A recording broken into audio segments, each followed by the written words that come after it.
Hey, Tommy. What's up, Karen? How you doing? I'm good. I'm a little ragged, flying all over the country, but hey, life is good. How about with you? It's been an interesting month. I just got diagnosed with type 2 diabetes, but it's doing pretty good, though Oh, no, I'm sorry to hear that. it could be far worse. But Is, is type 2 diabetes where you have to take injections or medication? I take medications. It's not at the point yet of injections. Thank God. I'll be going back to the doctor in July to find out further. It's at the early stages, and so I've been nipping it in the bud. I've lost 12 pounds already. I've been exercising and eating right. So Oh, that's good. Yeah, we're all getting older. Stuff happens, yep, it sure does. right? All But right. Well, I hope all is well. Just stay on it, okay? yeah, been doing all these anniversary conversations, and I can't complain. I'm just so blessed. Good. Yes, you are. I agree. Very good. Happy anniversary.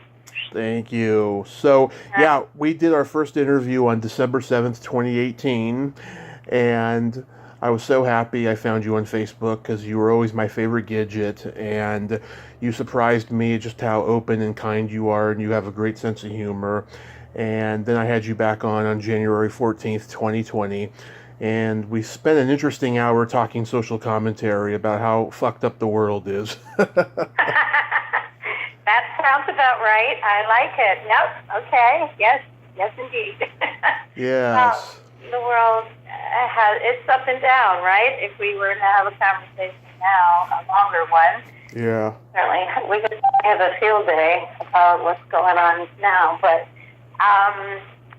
yeah, yes, okay. I love that you have keep records. You keep records for everybody. Pretty much. I mean, I have everybody's, I got an episode guide with everybody's, written down the date and everything. I've kept it. And yeah, so it's really come in handy for the anniversary show. But I wanted to ask you, though, what is it about me that keeps you coming back? You're tenacious. You're tenacious, Tommy, and you're fun, and you're kind, and you're interested, which I think is a wonderful quality, obviously, for someone who is interviewing. And Mm-hmm. I think you have great energy, and you, at least, as far as I'm concerned, I love the fact that you appreciated, sort of the nostalgic TV that I did a million years ago, and that was quite fun to sort of have that connection. As years go by, there's not so many people that even remember. I know. But I think mostly I would say you're fun, and a good person and lovely and a little wacky, and I like that. And you tell off-color jokes, and they made me laugh. Oh, yeah. What I love about you is that, in spite of your wholesome all-American image on screen, you're also a New York girl, and you don't suffer fools. You're a strong, independent woman, and I gravitate towards those kind of women for friendship. Well, I appreciate that, and I will take that.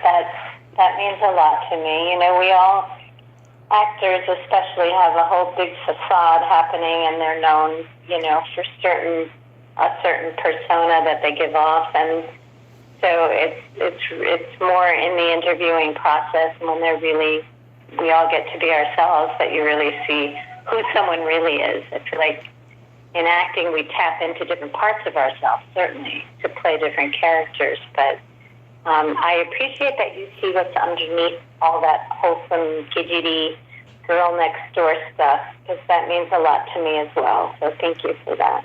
Of course, of course. What's something about yourself you can tell me that you've never told anybody before? That I've never told anybody? Mm-hmm. Wow, that's a really good question. I'd love to turn that around and ask you the same, but let me think about this. Okay. I'll tell you this. I mean, this gets real, so I don't know if we're going for that, or do you want just something silly? Because I could go either way with this, but something did come to mind, so I think I'm just going to go with this. I'll take anything. You'll take anything. Say something for God's sake.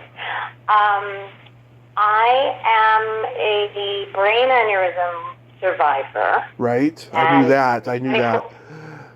Sorry? I knew that about you, yes. You knew that. Wait, it's going to lead somewhere. Just give me a minute. It's going somewhere. Okay. So, and it ruptured. My brain aneurysm ruptured, and I had it repaired. I had to be airlifted where I was. I was on vacation to Miami, blah, blah, blah. Right. In January of this year, I had to have another aneurysm repaired, so I had brain surgery. Mm-hmm. And something I've never told anybody because I'm just sort of experiencing it for the first time. Mm-hmm. I feel less sure of myself based on what I've gone through medically, and maybe you can relate to this on some level. Yeah. Like, I feel there are little moments in my life where I think, ooh, am I, like, did I say the right thing? Did I use the right words? Because there is a small part of my brain, I don't want to get all Debbie Downer here, but there is a small part of my brain that was damaged when I had a ruptured aneurysm. Mm-hmm. And so I still appear to be 100%, but what it takes for me sometimes to function the way I used to, it just takes a bit more effort and energy. So I'm noticing lately I feel a little uncertain, like a little unsteady, or, I have fear that I never had before. And that's something I've never told anybody. I was just thinking about it today. So that's on a serious note. How's that? Yeah, I totally relate because my mom, she has a little bit of brain damage now from a little fall she took a couple of years ago, and so I know exactly what you're talking about. I'm sorry. Is she okay? Yeah, she has her good days and her bad days. She's just in a lot of pain, but she'll get through it though. She's a strong Italian broad. Yeah, that's where you get your love of strong women from, right? Oh yes. I love strong Italian mamas. What are you going to do for Mother's Day for your mama? As a matter of fact, I just came back from the store. I'm glad that you needed a little bit more time because I just realized Sunday's Mother's Day and I need to get my mom a card. So I got her a really nice Charlie Brown card and she's going to love it. I don't know. Maybe we'll go for a drive if the weather's nice right now. It's like, almost thundering outside. You're up in Reading? Are you in Reading? Yeah, Reading. And that's way north. Way, way, way north. Mm-hmm. Yeah. In Southern California, what I wouldn't give for cloudy, rainy days. I love that weather, but I guess, I don't see much of it down here. Okay, what's one thing that you talk to people all the time, so I don't know. So if I were to turn the tables and ask you that question, what would you say? Okay, going back to the wacky thing, I've told a lot of people notice about me because I'm so open about it, but I don't know if I ever told you, but I'm openly bisexual. Well, that's not wacky. That's fun. Well, okay, here's a little bit more. So I have an interesting sexual past. I used to be the guy that swinger couples invited to join the fun, and stuff. That's the wackiness of how wacky I am. Again, you know what? Life is short. Make yourself happy. That's my motto. You're not hurting anybody, and you're having a great time. So, hopefully. Oh yeah, I used to. When I used to be that way, I did. I've been so celibate since my car accident, and everyone's worried about me. They want me to get married and have a kid because I turn 39 soon. And I'm not ready yet. Well, take it from someone who's almost twice your age. Not exactly, but almost. You know what? You have plenty of time to be married. Yeah. For men especially, I'm envious that men don't have the biological clock thing happening, so they really can get married if they choose to get married whenever it feels right in their life. They're not forcing the issues. So. And maybe you don't want to be married. Do you want to be married? I mean, when I was younger, I used to, but I've seen so many people get divorced, in modern times. I think in the last 20 years, there's been more divorces than there ever has been in the history of the world. And I don't really have that that itching need for it, and I used to want to have a kid, and maybe someday I will, but I don't know. It just all depends on what God has in store for me, and He will lead me there, Yes, and you have time, you have time, you have time. I have never been married. Mm-hmm. Something I never told you. I mean, that was pretty obvious, but I am the queen of long-term, serial monogamous extraordinaire. That's how I would describe myself. I stayed for years and years and years in very, very long-term relationships, and but I've never been married.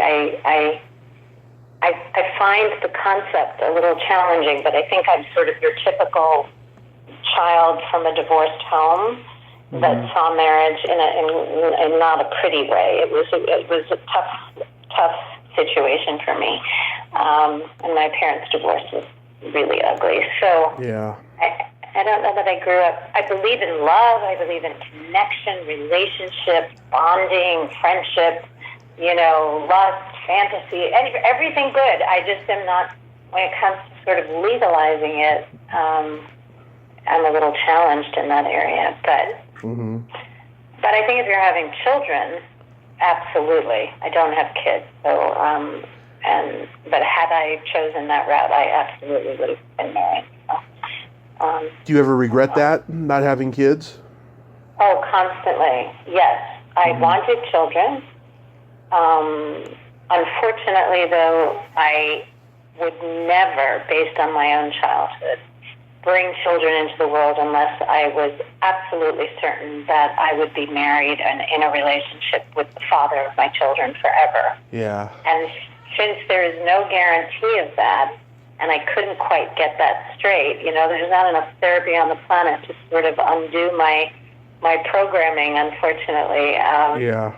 I just couldn't make peace with it. I mean, I see the world so differently now from this perspective, and at this age, looking back, I'm like, oh my God, what an idiot you are. Life is all about taking chances, and you go for it, and you follow your heart, and you do the best you can, and make smart decisions, and hope for the best. And, if everyone thought like I did or had the fear that I did, nobody would be having kids. So I do regret it very much, and I did...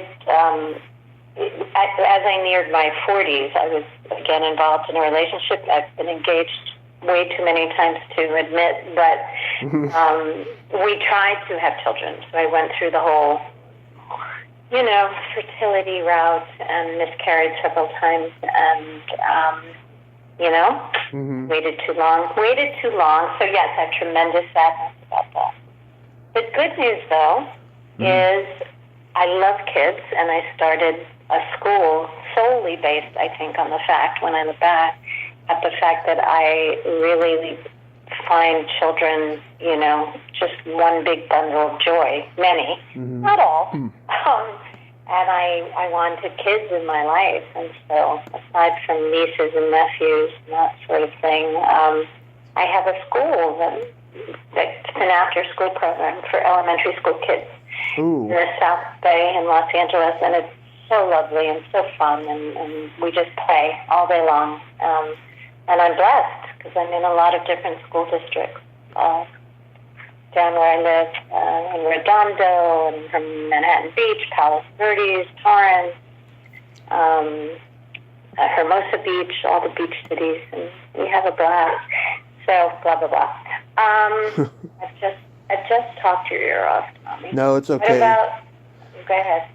No, that's so sweet that you do that. I can see you being just so lovely with children. Aw, that's sweet. I am a big kid myself. So are you, though, right? Oh, yeah, times a million. Don't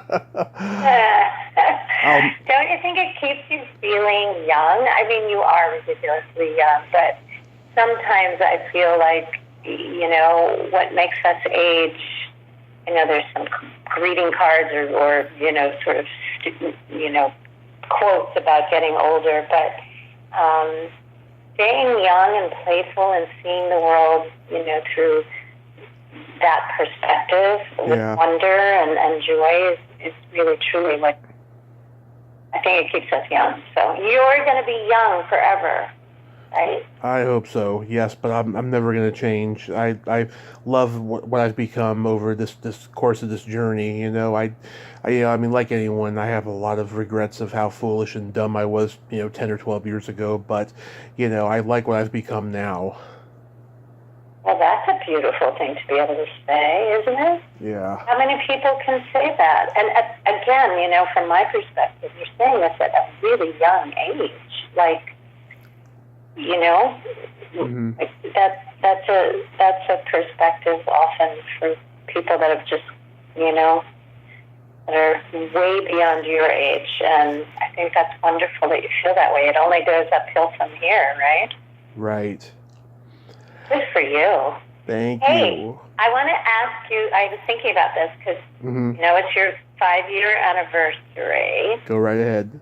I want to ask you, putting you on the spot, what do you love about interviewing? And part B, name a few, well, I don't know if you can say it on the air because everyone else will be insulted, but do you have some people that just really, I know you've loved everybody you've talked to, and there's something to be gotten from talking to everybody, but do you have some favorites?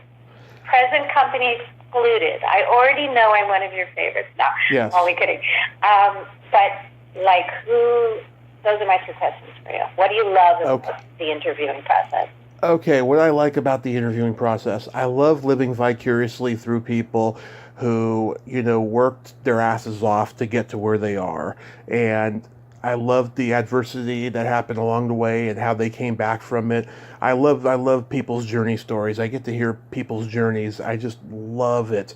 It's just so beautiful and just so gratifying to hear it, especially if they're telling it for the first time and no one's ever heard it. I love talking to people who don't really do interviews that often, and they get to tell their journey. And I guess, people have told me I have this way of getting people to open up about stuff, and it feels so gratifying. So that's for that first question. The second question, okay, aside from all the lovely ladies, yourself included, that are coming on this anniversary show, I love a lot of the icons who have only been on one time and gave me a wonderful first and only interview. Ed Asner, Tommy Chong, Ronnie Blakely, Mitzi McCall and Charlie Brill. They cracked me up. They were hilarious. Willie Hall from the Blues Brothers, Melanie Chardoff, Pamela Des Joyce Bulifant, Bobby Rydell. He just died shortly. Oh my God! Yeah. I know Bobby Rydell. Wow, that's huge. Okay. Yeah. I mean, they're all huge. Everybody that you mentioned. Yeah, and by the way, I put the list in front of me. I've had this list in front of me the entire time I've been doing these conversations, just in case someone asked me. And you're the only one so far who has. I'm the only one that has? Yeah. Oh, yay. Well, I don't know, I mean, I am sure that there is something wonderful about, everybody that you spoke to, and I'm sure that there were times that were actually difficult. I'm imagining you had some interviews where they're like, were big pauses and they weren't really comfortable or something. I mean, it's an art form what you do.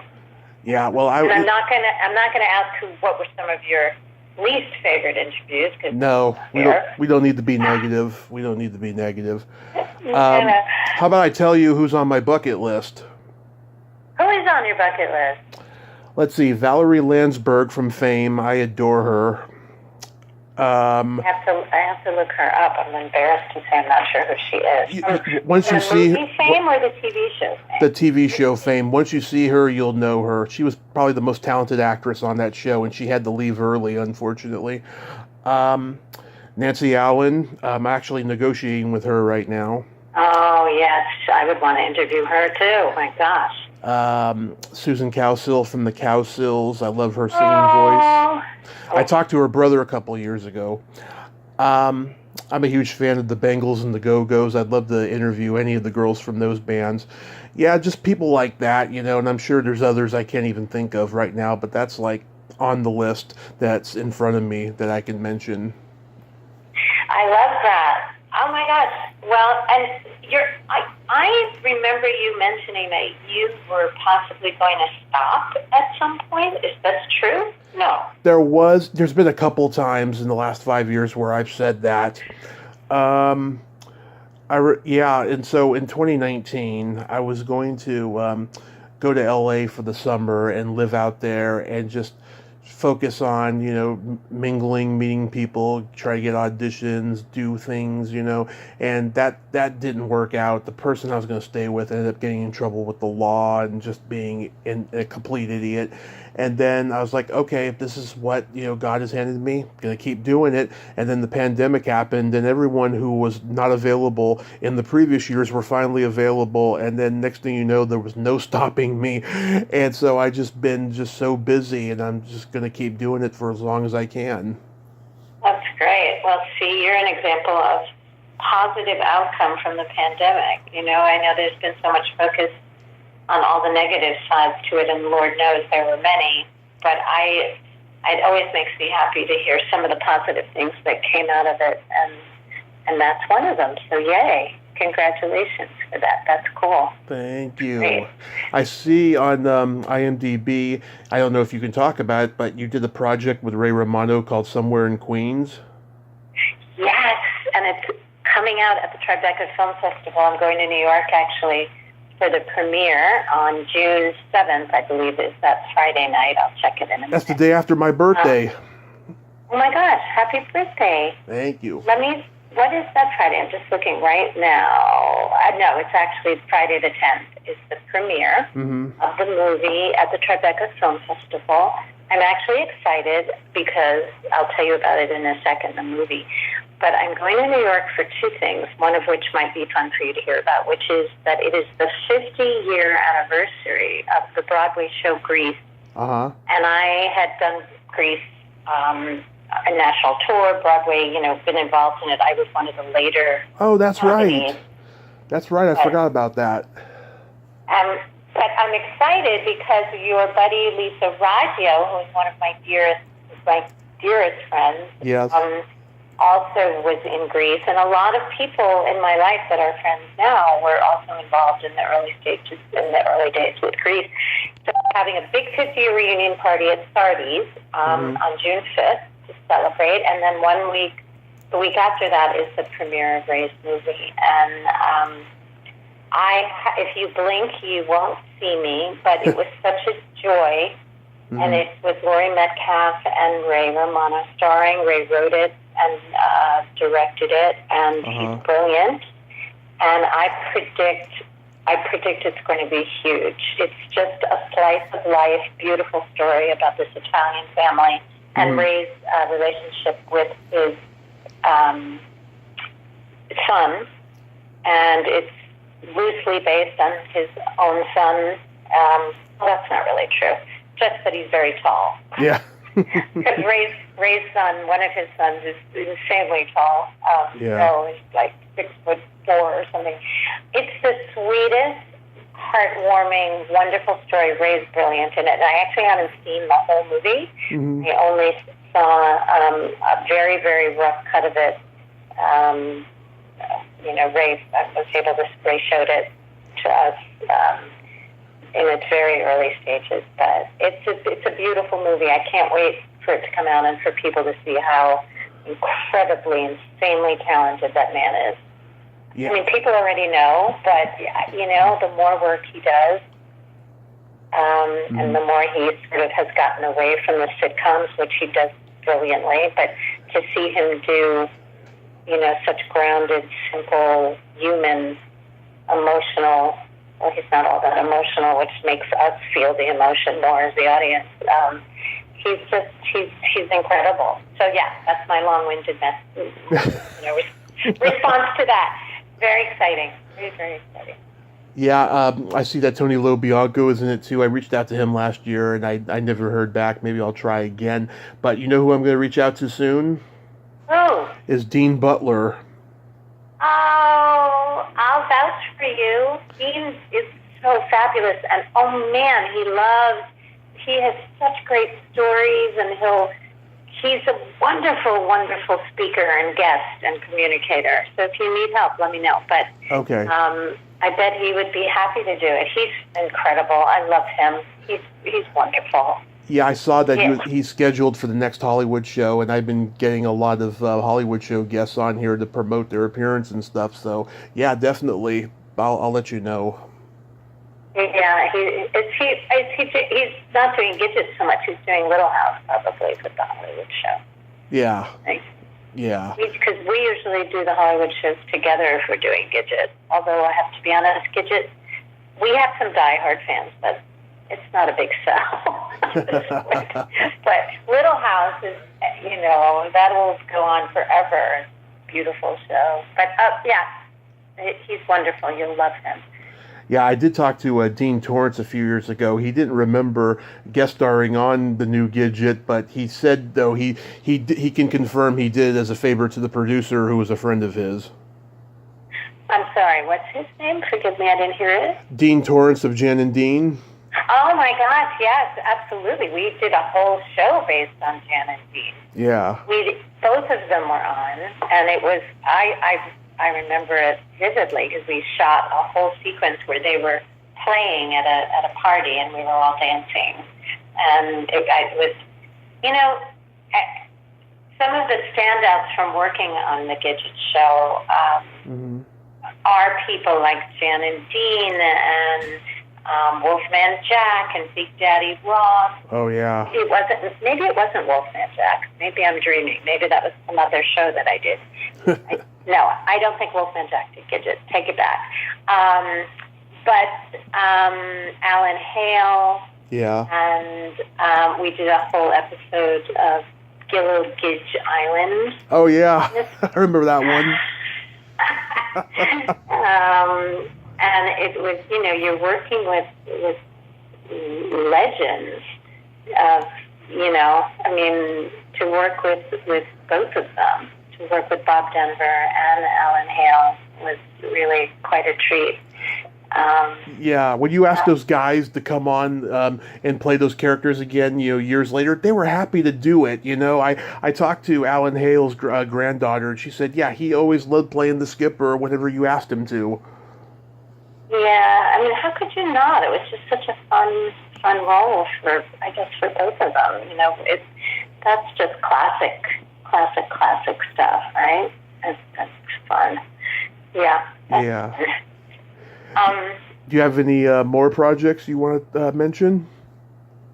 Well, after I just did 2 movies this year, both of which were incredibly special experiences for me in completely different ways. One was a movie called Let It Lie, and it is a horror thriller film. And my friend Barbara Crampton, goddess, wife, had actually recommended me for this role. She was unable to do it and said, my gosh, you have to get Caryn.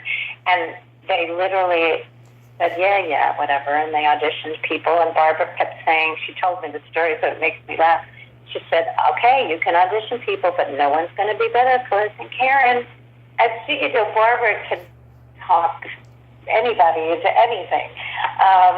And so I was blessed because I ended up doing the role they called and offered it. And it was fantastic. We shot in Buffalo in this past February, and it really is my first real horror film. I've done thriller and horror films before, but I'm always the one that, gets killed within the first 20 minutes. I'm the wholesome mom or the... Beyond the Gates, yeah. Yeah, well, that I was dead before the credits even came up in the beginning, I think, right? But I've done some in the past where, I was always killed. Always killed. So this was such a great role. I play a psychic spiritual advisor, sort of someone that halfway believes in what I'm doing until it gets real.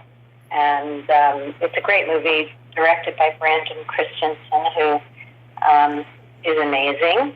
And then I just did a wonderful Western. So I got to do 2 different movies that I've always dreamed of. And I play, it's called Among the Willows. Among the Willows? Let me just make sure, because nothing is worse than saying the wrong name of a movie. Hold on one second. And please delete the fact that I don't know. Okay. Amongst the Willows? I think it's Amongst the Willows. And we just shot it in March, and it's a gorgeous, gorgeous Western. And I play a frumpy, old, just abused woman, and I loved it. It's stuff that I would never get to do. It took I had to put my ego a bit on the shelf because I think I've played cute all my life, and as I'm aging and that gets more and more out of reach, this was one of those movies where it was just like, okay, no makeup, frumpy, heavy, saggy, who cares, really, really sort of diving into this. And it was actually very freeing, to not worry about, do I look okay? Am I okay? It was interesting as an aging actress to let myself go and sort of do that kind of a role. And it's a great movie, beautiful. All right. So those there, blah, blah, blah, blah. There you go. Among the Willows is what it's called, not Amongst the Willows. That's not proper English. Perfect. I can't wait to see them. Yes, thank you for asking. Thank you for letting me promote that stuff. And what have you coming up in your life other than podcasts galore? Anything that you have going on that feels like you want to... I'm interviewing you now for a second. No, you can. You're like one of the few I will let interview me because you're smart. Thank you. Let's see. I mean... My best friend, he's been in Florida the last few months, taking care of his mother, who passed the day after I found out I was diabetic. She passed, and he's coming down soon to visit, and we're going to make plans. We're going to hopefully get an LA trip together, and if I do, I'll let you know because I'd like to see you. Yeah, come on down. I'm sure there's a million people down here that you would see. Oh, there's lots of them. We were actually going to go last October, and then the mandates spooked us a little, so we decided not to go. But we got that. Hoping to go to some Comic Cons and Horror Cons again. I've been to one back in October. That was fun. I want to go to some more because I miss going. And that's about it. My mom's going to have a knee surgery, and I got to take care of her for a little bit. But other than that, I mean, that's all I've got going on in my life. Well, that's plenty. You have podcasts to do and people to talk to, and have entertainment to get out, right? Yep. Lots of it. So you're going to not air this, that's the wrong term. You're going to have this podcast run on the actual day of your anniversary? Yes, which is May 15th. And I'm going to spend all day on the 13th or the 14th, just, splicing everything together. This weekend, I'm going to make sure I have all the final editing done and stuff on everyone. And yeah, it's going to be out on the 15th, and it's going to be great. I've got just so many wonderful, wonderful ladies that I got and stuff. I mean, I interview guys obviously too, and stuff, but I'm a girls guy, and I love talking to the girls the most out of anybody. And this is a very, sensitive time that, we have to acknowledge women because there's too much shit going on in the world. Amen to that. Yes, indeed. And you love the women seem to love you, so that's a win-win, right? It certainly is. It certainly is.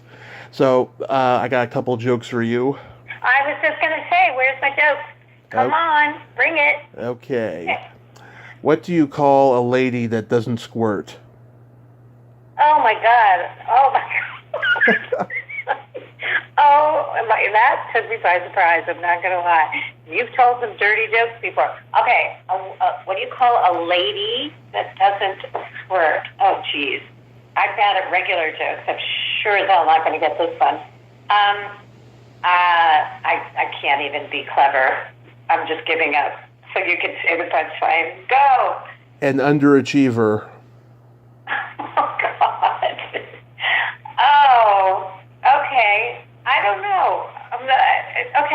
Get it? Okay, hit me with another one. I'm not sure I loved that one, but I'm giving you A for effort. How's that? Okay, Tell that's me perfect. More. Okay, what do you call a boy that doesn't masturbate? Oh, jeez. Frustrated? You do not know how often I get that one. No, a liar. Okay, I like that. Very good. I like that more than the squirting one. Go ahead. I'm rating your jokes. I'm sure you're pleased. Oh, this is awful. This is awful. You're going to give me an awful one. Okay, Gidget. I'm ready. Okay. How do you make your wife scream twice? Oh my God, I actually know this joke. Okay. I've told this joke, but I tell it I'm Jewish, so I can say this. How do you make a Jewish woman scream twice? So you want me to say this on your podcast, Gidget?